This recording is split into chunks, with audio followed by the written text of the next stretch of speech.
अस्सलाम वालेकुम बेटा, second year physics lecture number 21। हमने प्रीवियस लेक्चर के अंदर डिस्कस किया था verification of Boyle's law and Charles law on the basis of KMT, यानी kinetic molecular theory of pressure equation के बिहाफ पर हमने लास्ट डे वेरिफिकेशन की थी बॉयल्स लॉ के बारे में और चार्ल्स लॉ के बारे में। एक बहुत डिटेल कॉन्सेप्ट था जिसके बारे में हमने लास्ट डे डील किया और जिसके अंदर हमने वेरिफिकेशन को डील किया। इस वक्त हमें यहाँ पर मैंने आपको लास्ट टाइम भी बताया था कि एक और वेरिफिकेशन बाकी है। आज हमें यहाँ पर उस वेरिफिकेशन से रिलेटेड बात करनी है। हमारे पास इस वक्त जो टॉपिक मौजूद है उस टॉपिक में कहा यह जाएगा आपसे, अच्छा ये जो टॉपिक अभी आपको मैं करवाऊंगा ये टॉपिक बहुत इंपॉर्टेंट है, पास्ट पेपर्स में ये क्वेश्चन आ चुका है। दैट्स वाई इस क्वेश्चन को मैंने वेरिफिकेशन ऑफ बॉयल्स लॉ और चार्ल्स लॉ के बाद इसलिए रखा था क्योंकि जब वो दो मेथड में आपको समझाऊंगा और ये भी उसी मेथड से ही होगा तो आपको करने में आसानी हो जाएगी और आपको जल्दी समझ में आ जाएगा। तो टॉपिक क्या है हमारे पास? Prove that average translatory kinetic energy is directly proportional to the absolute temperature. It means that हमें वेरिफिकेशन करनी है यहाँ पर कि भाई एवरेज काइनेटिक एनर्जी, आप कह सकते हो यहाँ पर इस तरह से कि average kinetic energy is directly proportional to absolute temperature. It means हमें वेरिफिकेशन करनी है कि average kinetic energy directly proportional होता है एब्सोल्यूट टेम्परेचर के। इस कंडीशन से रिलेटेड हमें यहाँ पे बात करनी है और इसकी वेरिफिकेशन को हमें यहाँ पे डील करना है। मैंने आपके सामने बोर्ड पे ड्रॉ कर दिया जो वेरिफिकेशन हमने यहाँ पे डील करना है उसकी मैथमेटिकल फॉर्म को मैंने मेंशन किया। इट मींस हमें वेरीफाई करके दिखाना है कि average kinetic energy is directly proportional to absolute temperature. Average kinetic energy directly proportional होती है एब्सोल्यूट टेम्परेचर के। अब इसकी वेरिफिकेशन को हम करेंगे कैसे, करने का तरीका क्या होगा? देखो बेटा, हम यहाँ पर जो हमें डेरिवेशन को डील करनी है, जो हमें वेरिफिकेशन के बारे में बात करनी है, जो वेरिफिकेशन को हमें यहाँ पे डील करना है, उसके लिए हम करेंगे क्या? हमने kinetic molecular theory of pressure equation को यूज करना है। जो आपने लास्ट टाइम प्रेशर इक्वेशन को ड्राइव किया था, याद करो प्रेशर इक्वेशन को आपने ड्राइव किया था कि सर प्रेशर इक्वेशन P बराबर होता है 1/3 डेंसिटी V बार का स्क्वायर। हमने इस फॉर्मूलाज को या इसको हमने इस इक्वेशन को हमने लास्ट टाइम ड्राइव किया था। हमने इसी केएमटी की प्रेशर इक्वेशन को यहाँ पे यूज़ करना है, kinetic molecular theory. It means कि केएमटी की प्रेशर इक्वेशन को यूज़ करना है और हमें वेरिफिकेशन करके दिखानी है कि kinetic energy, average kinetic energy is directly proportional to absolute temperature. ये डायरेक्टली प्रोपोर्शनल होता है एब्सोल्यूट टेम्परेचर के। इस कंडीशन की वेरिफिकेशन के बारे में हमें यहाँ पर बात करनी है। अब करने का तरीका क्या होगा? सबसे पहले हम सपोज करते हैं मेरे पास एक सिलेंडर मौजूद है और सिलेंडर के अंदर मैंने फील किया गैसेस के मॉलिक्यूल्स को। It means consider a cylinder filled with gases molecule having volume V, pressure P, temperature T, density ρ and number of molecules N। It means बेटा हमने कंसिडर किया एक सिलेंडर को, उस सिलेंडर को मैंने फील करवा दिया गैसेस के मॉलिक्यूल से। सिस्टम में मौजूद जो गैसेस के मॉलिक्यूल्स है बेटा उसके वॉल्यूम को हम V का नाम देंगे। सिस्टम में मौजूद जो गैसेस के मॉलिक्यूल्स है बेटा उसके प्रेशर को हम P का नाम देंगे। उसकी डेंसिटी को हमने ρ का नाम दिया और उसके नंबर ऑफ मॉलिक्यूल्स को हम N का नाम देंगे। और according to KMT pressure equation, kinetic molecular theory के अकॉर्डिंग जो प्रेशर की इक्वेशन होती है उस इक्वेशन को हम यूज करेंगे और अपनी डेरिवेशन को हम ड्राइव करेंगे। सबसे पहले हम वर्डिंग बनाते हैं। अच्छा, वर्डिंग भी मैं तकरीबन सिमिलर वर्डिंग बनाऊंगा जो से पहले हम लोगों ने डील किया था। क्यों? इसलिए वो वर्डिंग बना ही इसलिए थी कि जब वो वर्डिंग वहां से तो मैं समझ में आ जाएगी और वही वर्डिंग जब मैं यहाँ पे यूज करूंगा तो लिखने से पहले आपको याद हो चुका होगा। तो इट मींस इसी मेथड के ऊपर हम काम करते हैं। सबसे पहले देखो बेटा मैंने मेंशन क्या किया। It means consider a cylinder, एक minute,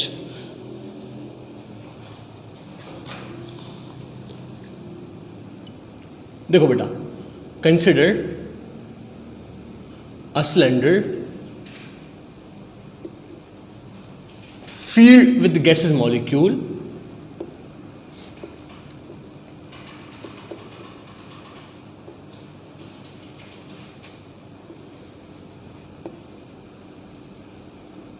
having volume V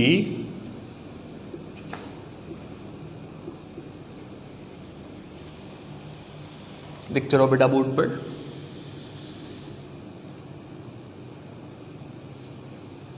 having volume V pressure P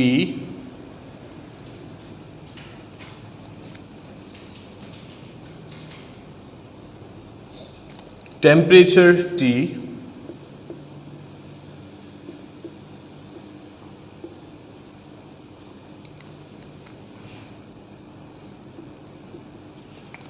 number of molecules N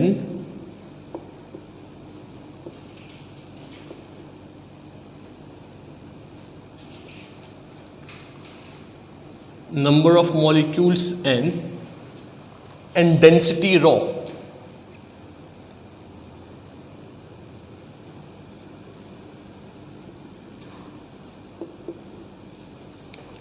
and density rho, देखो बेटा ये डेंसिटी का सिंबल है। देन इसके बाद देखिएगा हम आगे की कंडीशन को डील करते हैं। Then according to kinetic molecular theory of pressure equation, kinetic molecular theory of pressure equation is given by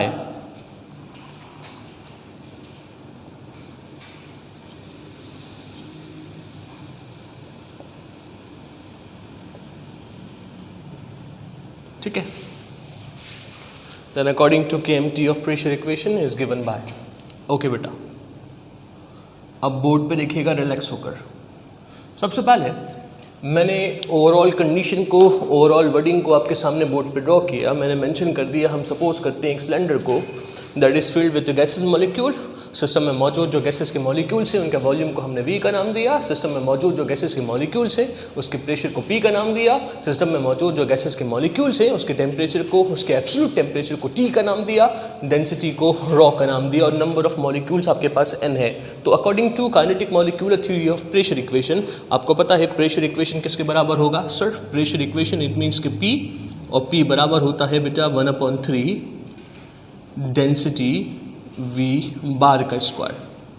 आपको पता है P का मतलब प्रेशर है, रॉ का मतलब डेंसिटी है, और V बार का square it means average velocity का स्क्वायर, मीन वेलोसिटी स्क्वायर भी कहते हैं और इसे हम एवरेज वेलोसिटी स्क्वायर भी पढ़ते हैं। इसके बाद देखो, इसके बाद फिर मैंने यहाँ पे मेंशन ये किया कि सिंस डेंसिटी खुद बराबर किसके होता है सर? डेंसिटी आपने बताया था ये बराबर होता है NM/V, और यहाँ पर V का मतलब वॉल्यूम है बेटा। इस V, ये तो वेलोसिटी है लेकिन इस V का मतलब क्या है? वॉल्यूम है बेटा। सो अगर हम सब्स्टिट्यूट करवाएं तो हमारे पास फॉर्म क्या बनेगी sir? P is equals to 1/3 multiply NM upon V and then multiply V bar का स्क्वायर। ठीक है, इस V का मतलब वॉल्यूम है और इस V का मतलब वेलोसिटी है। वेलोसिटी वाली V को मैंने थोड़ा सा बेंड कर दिया। ठीक है, अब इसके बाद देखो ये V यहाँ डिवाइड पे है, उसे उठा के अदर साइड पे लेकर आओ तो मल्टीप्लाई पे जाएगा। फॉर्म क्या बन जाएगी सर हमारे पास? P V is equals to 1/3 NM V bar का स्क्वायर। कोई कंफ्यूजन किसी को? यहाँ तक मैंने मेंशन कर दिया सर, सिंपली है, आपने यहाँ तक सब्स्टिट्यूट किया और जो भी फॉर्म थी आपने यहाँ पर मेंशन कर दिया, जो कि आपके सामने बोर्ड के ऊपर लिखा हुआ है। कोई कन्फ्यूजन तो नहीं है मेरे बच्चों? अच्छा, इसके बाद देखो, इसके बाद अगर मैं एक काम और करूं, मैंने मेंशन किया फॉर एग्जांपल मल्टीप्लाइंग, अगर किसी भी नंबर से मैं किसी इक्वेशन को मल्टीप्लाई करवाऊं तो दो मेथड होते हैं, या तो बोथ साइड पे करवाओ या अगर किसी एक साइड पे करवाना है तो जिससे मल्टीप्लाई करवाओगे आप उसी से डिवाइड भी करवाओ। तो मैंने मेंशन भी किया यहाँ पर multiplying and dividing by 2 on right hand side.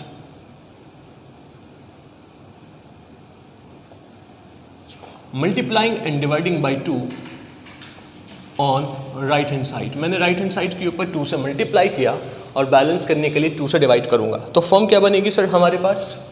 Sir form ये बनेगी कि PV is equals to 1/3, multiply किया तो ये आ गया 2 मल्टीप्लाई वाला, 2 1 से मल्टीप्लाई हुआ तो क्या बन जाएगा 2/3।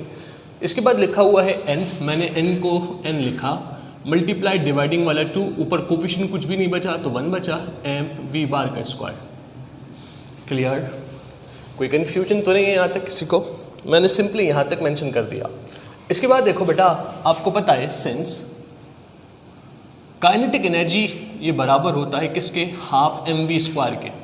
ये काइनेटिक एनर्जी का फॉर्मूला होता है हाफ mv²। अगर ये वेलोसिटी एवरेज होगा तो काइनेटिक एनर्जी भी क्या बन जाएगी, एवरेज बन जाएगी। ठीक है, तो इट मीन्स अगर मैं सब्स्टिट्यूट करवाऊँ यहाँ पे देखो हाफ mv², इसकी जगह पे क्या लिखूंगा, एवरेज काइनेटिक एनर्जी। तो इट मीन्स फॉर्म क्या बनेगी sir, PV is equals to 2/3, n को मैंने n लिखा, मल्टीप्लाई यहाँ पे क्या लिखूंगा, एवरेज काइनेटिक एनर्जी। ठीक है, एवरेज काइनेटिक एनर्जी। कोई कन्फ्यूजन तो नहीं है, ठीक है सर। इसके बाद देखो फिर मैंने मेंशन किया सेंस। याद करो मैंने आपको जनरल गैस इक्वेशन करवाई थी और आपको पता है PV बराबर किसके होता है, nRT के। PV किसके बराबर होगा, nRT। सो अगर हम सब्स्टिट्यूट करवाएं, इसके अलावा एक चीज़ और दिखेगा, ये जो लिखा हुआ है n, नंबर ऑफ मॉलिक्यूल्स, ये किसके बराबर होता है, n इंटू Na। मैंने इससे पहले भी बताया था आपको, नंबर ऑफ मॉलिक्यूल्स किसके बराबर होता है, n इंटू Na के बराबर होगा। कैसे, यहाँ पे फिर से देख लो, आपने पढ़ा होगा number of molecule. Number of molecules का एक फॉर्मूला होता है gram mass divided by molecular mass multiply Na। Means number of molecules को n से सिंबलाइज करते हैं, ग्राम मास अपॉन मॉलिक्यूलर मास, ये बराबर मोल के होता है, और Na को आपने Na लिखा। तो इट मीन्स n बराबर किसके होता है, n इंटू Na के। n का मतलब नंबर ऑफ मॉलिक्यूल्स है, स्मॉल n का मतलब नंबर ऑफ मोल है, और Na का मतलब एवोगैड्रो कांस्टेंट है। तो अगर मैं सब्स्टिट्यूट करवाऊँ, सबसे पहले PV, इसकी जगह पे क्या लिखूंगा, PV की जगह पर मैंने लिखा nRT। ये जो लिखा है ना बेटा PV, इस PV की जगह पर मैंने सब्स्टिट्यूट करवाया nRT, and then is equals to, मैंने सेम लिखा 2/3, मैंने क्या लिखा 2/3। n किसके बराबर होगा, n इंटू Na, मल्टीप्लाई में क्या लिखा हुआ है, एवरेज काइनेटिक एनर्जी, मैंने इसे सेम लिख दिया। कोई कंफ्यूजन तो नहीं है, समझ आ रही बात। इसके बाद सर n से n क्या हो गया, कैंसिल हो गया। कैसे, ये यहाँ मल्टीप्लाई में है, उठा के इधर लेकर जाओगे तो डिवाइड पे जाएगा, और फिर ये दोनों कैंसिल हो जाएंगे। वही काम मैंने डायरेक्टली कर लिया। अब इट मीन्स हमारे पास रिमेन क्या बचा, RT is equals to 2/3 Na multiply average kinetic energy. ठीक है, कोई कंफ्यूजन तो नहीं है।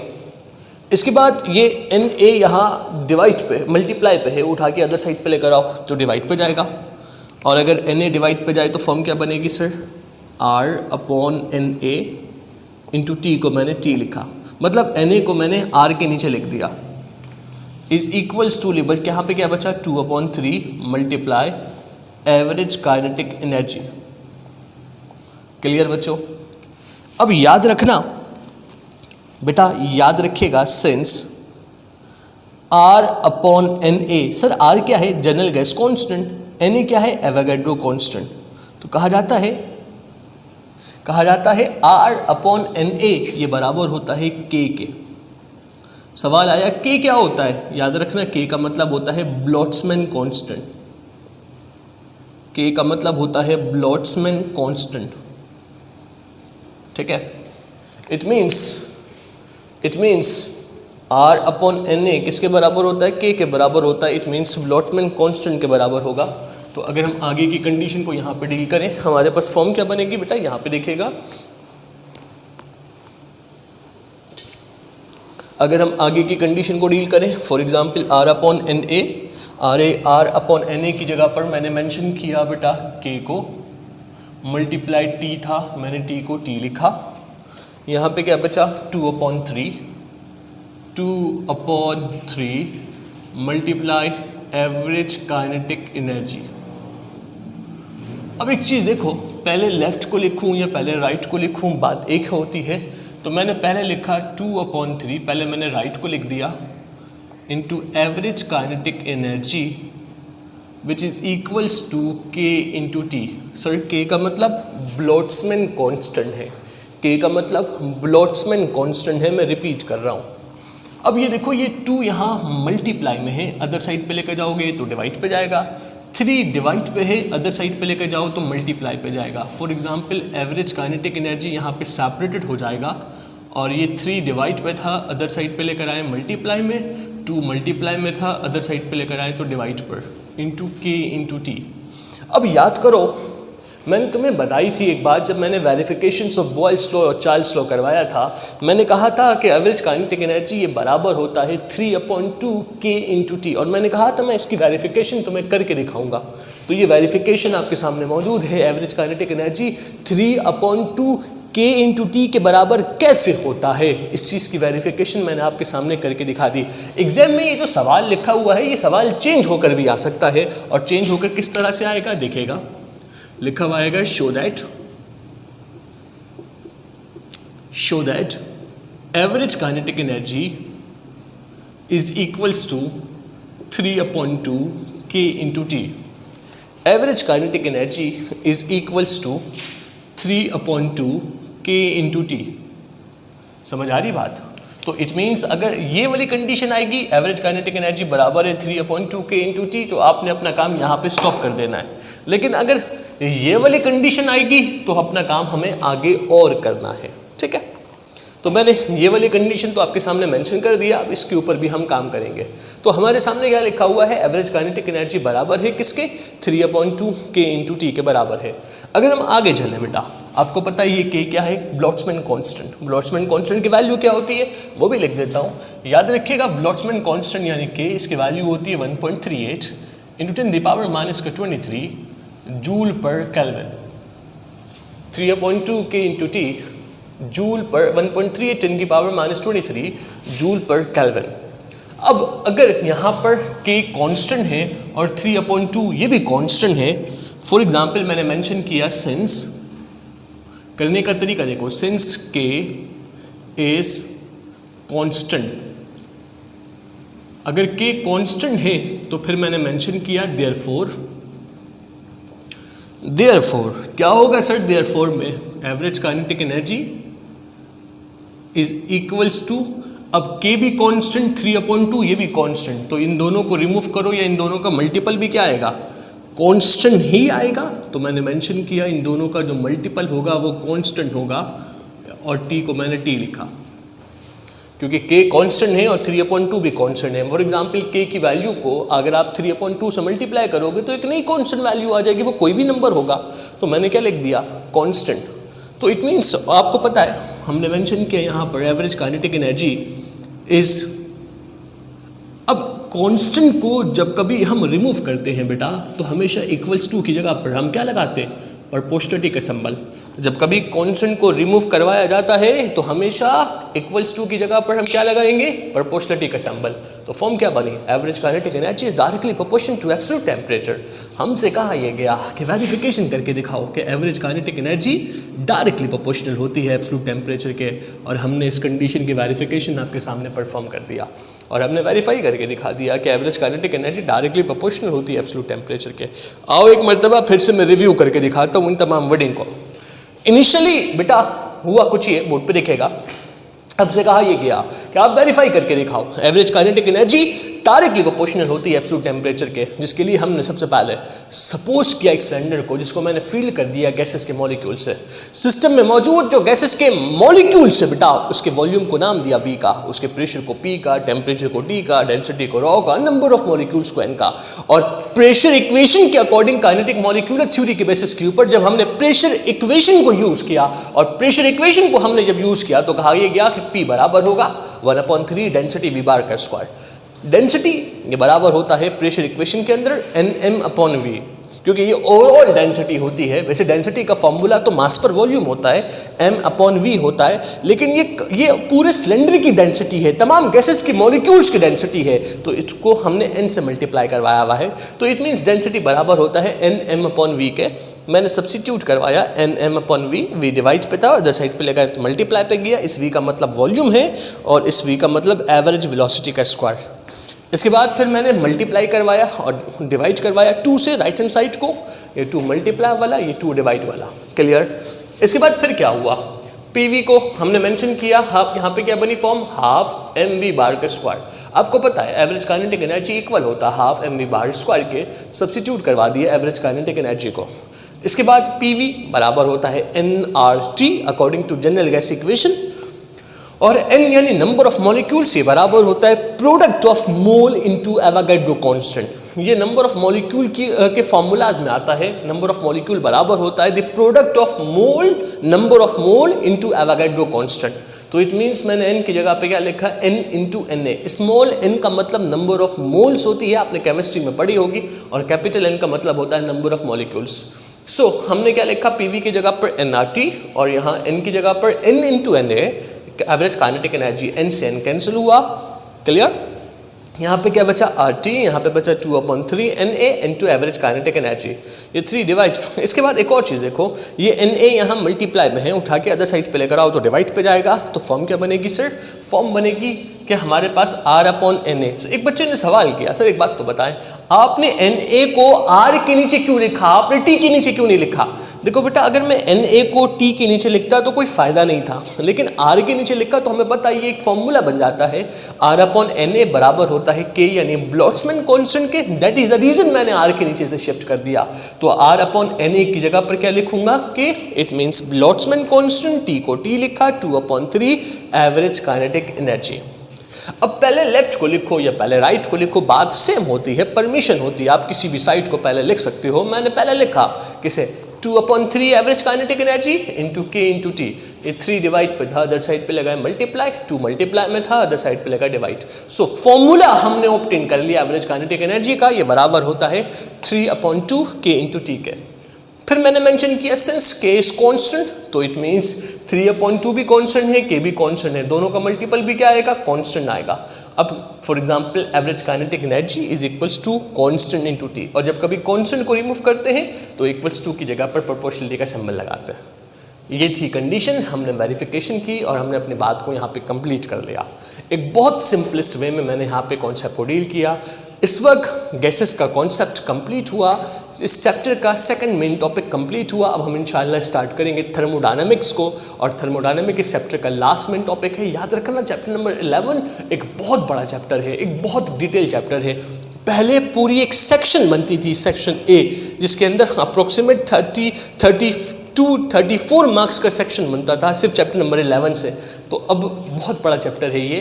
तो खैर अब हम यहाँ पर इस चैप्टर के लास्ट में टॉपिक को डील करेंगे। अल्लाह का करम है, हमने इस चैप्टर को बहुत जल्दी कंप्लीट कर लिया और तकरीबन एंड के ऊपर अब हम मौजूद हैं। सो बेटा टॉपिक को अच्छे से कवर कर लीजिएगा, अपना बहुत ख्याल रखिएगा, तैयारी करते रहे और हर एक टॉपिक को डेली बेसिस के ऊपर जिस दिन जो पढ़ें फ़ौरन उसी दिन याद कर लें। अपना ख्याल रखिएगा, अल्लाह हाफ़िज़।